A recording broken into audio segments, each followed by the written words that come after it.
সারা পৃথিবী লাইভ দেখেছে, বিভিন্ন ইলেকট্রনিক চ্যানেলে লাইভ দেখানো হয়েছে। সেগুলো আপনারা সেখান থেকে যখন সরকার তদন্ত করবে নিশ্চয়ই সেইখান থেকে সব তথ্যগুলো পেয়ে যাবেন। এবং আপনারা যেটা জানতে চাচ্ছেন সেটা হলো যে দেখুন, ওই সময় আমাদের যে তদন্ত হয়েছে, একজন ক্যাপ্টেন শাহানা উনি বলেছেন যে অস্ত্র পাওয়া গেছে, যে গুলি পাওয়া গেছে, এগুলো বিডিআর সাপ্লাই নেই। এবং একটি গাড়ি অ্যাশ কালারের গাড়ি, যেটা বিডিআর সাপ্লাই নেই, সেই গাড়ি ভরে যারা হত্যাকাণ্ডের পরে যারা ওই গাড়ি কালো গ্লাস লাগানো এই গাড়িটা বের হয়ে গেছে এবং এই গাড়িটা সরাসরি এয়ারপোর্টে গেছে, ওখান থেকে ওই বিমান উড্ডয়ন করে ভারতে ল্যান্ড করছে। এটা আপনার সেখানে সাংবাদিকরা বলছেন।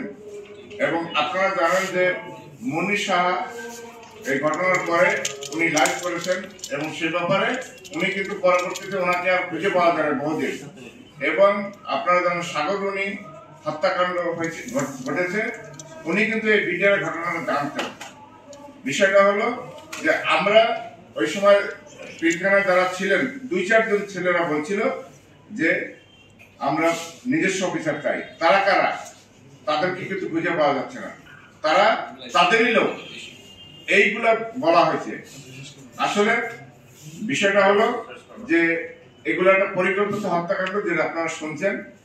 এবং আমরা মনে করতেছি এবং দীর্ঘ 16 বছর ধরে আমরা যা জানছি, আমরা বিডিআরদের সাথে কথা বলে যে এদের বিডিআর এর সাথে সম্পৃক্ত নয়, এটা পরিকল্পিত হত্যাকাণ্ড। এবং তখন একটা ফ্যাসিস্ট সরকার তাদের নীল নকশা বাস্তবায়নের উদ্দেশ্যে দীর্ঘমেয়াদী ক্ষমতা থাকার জন্য আরেকটা বিডিআর বাহিনীকে আরেকটা রক্ষী বাহিনী তৈরি করার নীল নকশা ছিল তাদের ভিতরে।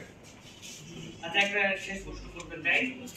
ওই সময়টাতে পিটের ভিতরে এই ঘটনার সময়টাতে আসলে ওই সময় যারা কথা বলছে মিডিয়ার সামনে তাদেরকে খুঁজে পাওয়া যাচ্ছে না, তারা বিডিআরে নাই। উনি কোথায়? আমি স্পেসিফিক একটু নামই বললাম, তৌহিদ নাম ছিল। ডিএডি তৌহিদ সাহেব, ডিএডি তৌহিদ সাহেব তখনকার প্রাইম মিনিস্টারের সাথে কথা বলছিলেন ডিএডি তৌহিদ সাহেব।